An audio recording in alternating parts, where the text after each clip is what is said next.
Cardio is the most used term when it comes to fat loss. Today, we're going to be talking about 5 most important principles of cardio in order to burn the maximum fats. You want to remember that you are tuned into one of the leading fitness channel on the YouTube, that's BodyProCoach Fitness. You want to make sure that subscribe and hit that bell icon that you get to know about the intimation of our 7 times video, which is on fitness. Alright, when it comes to fitness, cardio is something that utilized too much. People talk about cardio too much. Burning fats is equal to cardio. That's the bottom line. Today, we're going to be talking about 5 most important principles when it comes to cardio. And we're going to let you know about what are the few things that you're going to keep in mind to burn the maximum fats when you do the cardio. Alright, so let's begin the topic.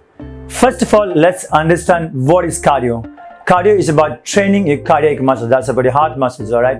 It is like your other muscle groups. You train them, they get stronger, they get better, and they can perform better. So swimming, walking, running, gardening, all these kind of activities can be taken as cardio exercise, which means that it can strengthen your heart. So at the bottom line, whatever takes your heart rate up, it can strengthen your heart and get you a cardiac workout. Now, we do cardio for the purpose of burning fat or using fat as a source of energy. So there are a lot of principle works around it which can get you maximum output. So we're going to talk about that in detail. Rule number 1 is about doing some fasted cardio, which means that you would do cardio in an empty stomach. Alright, so your body is going to be using fat as a source of energy. In a normal stage, you have more of muscle glycogen. When you eat food, when it gets break down, it gets stored in your muscles as well as in your liver. So that gets utilized in the body as muscle glycogen. That's going to be a general energy system. But in this situation, we want to use fat as a source of energy. For that, we want to have minimum muscle glycogen that the body can tap into the fat stores and break that down into the energies. So that's exactly what you want. So when you're doing early morning fasted cardio, or when you're doing something like intermittent fasting, and the last 1 hour of intermittent fasting, you're going to be doing approaching cardio. So that time as you're fasted, your body is going to be depleted in the level of muscle glycogen. So the body is going to tap in. When you're doing an activity, the body is going to tap into the fat source and break that down into the form of energy and get you some great energy. At the same time, you get to see some great results coming in. So in a situation doing fasted cardio or an approach of doing cardio at the last phase of intermittent fasting can really get you some really amazing results. So this cardio session should not be really intense. It should be in moderate intensity. We're going to deep dive into it, exactly what heart rate has to be maintained or what intensity has to be maintained in the coming principles. Principle number 2 is about maintaining the correct heart rate for the fat burning. Fat burning zone is at about 60 to 70% of the maximum heart rate. Maximum heart rate is supposed to say 220 minus your age. For example, take a 35-year-old guy, which means 220 minus 35 becomes 185, and 70% of 185 is going to be 130 beats per minute. Typically, athletes train at about 90% of maximum heart rate, but for fat burn, you want to stay in the zone of about 60 to 70%. Principle number 3 is about progressive overload training and mixing up the routine.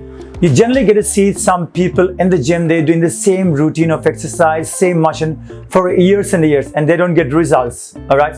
Which means that when you train your body with a certain amount of intensity, it gets used to it. Like you're doing a biceps curl, okay? You're doing it with 5 kg, after about a few weeks, the body gets used to it. Similar manner, when you train your heart muscles, it happens the same thing. So you want to make sure that you give some new intensity, some little higher intensity to the muscles, that it can respond, and that response is actually the results. By exposing the heart to higher workload, it will adapt and become much more efficient muscle. Also, change your routine regularly. It could be swimming, running, treadmill, elliptical, or simple stair climbing. This will allow you to face new challenges and will help you engage new type of muscle fibers and will help you to get faster and even better results. Principle number 4 is about doing or performing cardio after a strength training session. The reason being, we all look forward for lean muscle growth, whether it's a woman or a man, right? Which means that the muscle looks leaner, better, and at the same time, very low amount of fat percentage. That stage is called as anabolism, where you improve the quality of the muscle fibers. Now, for that, you got about 3 energy systems. We've spoken about it earlier. You can see the video in our channel. So there are about 3 energy systems that majorly works in your body. The last energy system is where the body uses more of oxygen and uses more of fats. But the first two energy system majorly helps you to improve your weight training performances. So you want to make sure that you hit that weight training sessions in the beginning, use that energy systems correctly. That's going to be ATP, CP system and lactate system correctly while doing the weight training. Once you're done with the weight training, which is approximately about say 40 minutes, then you're going to be approaching the cardio system or the aerobic system to burn maximum amount of calories or the calories which comes from the fats. Principle number 5 is about do it in moderation and do take enough rest. If you're new to the routine or if you're advanced level athlete also, you want to make sure that the training that you're doing is important, but at the same time the most important thing is about recovering from the training. So when you train, you are breaking down the muscle fibers.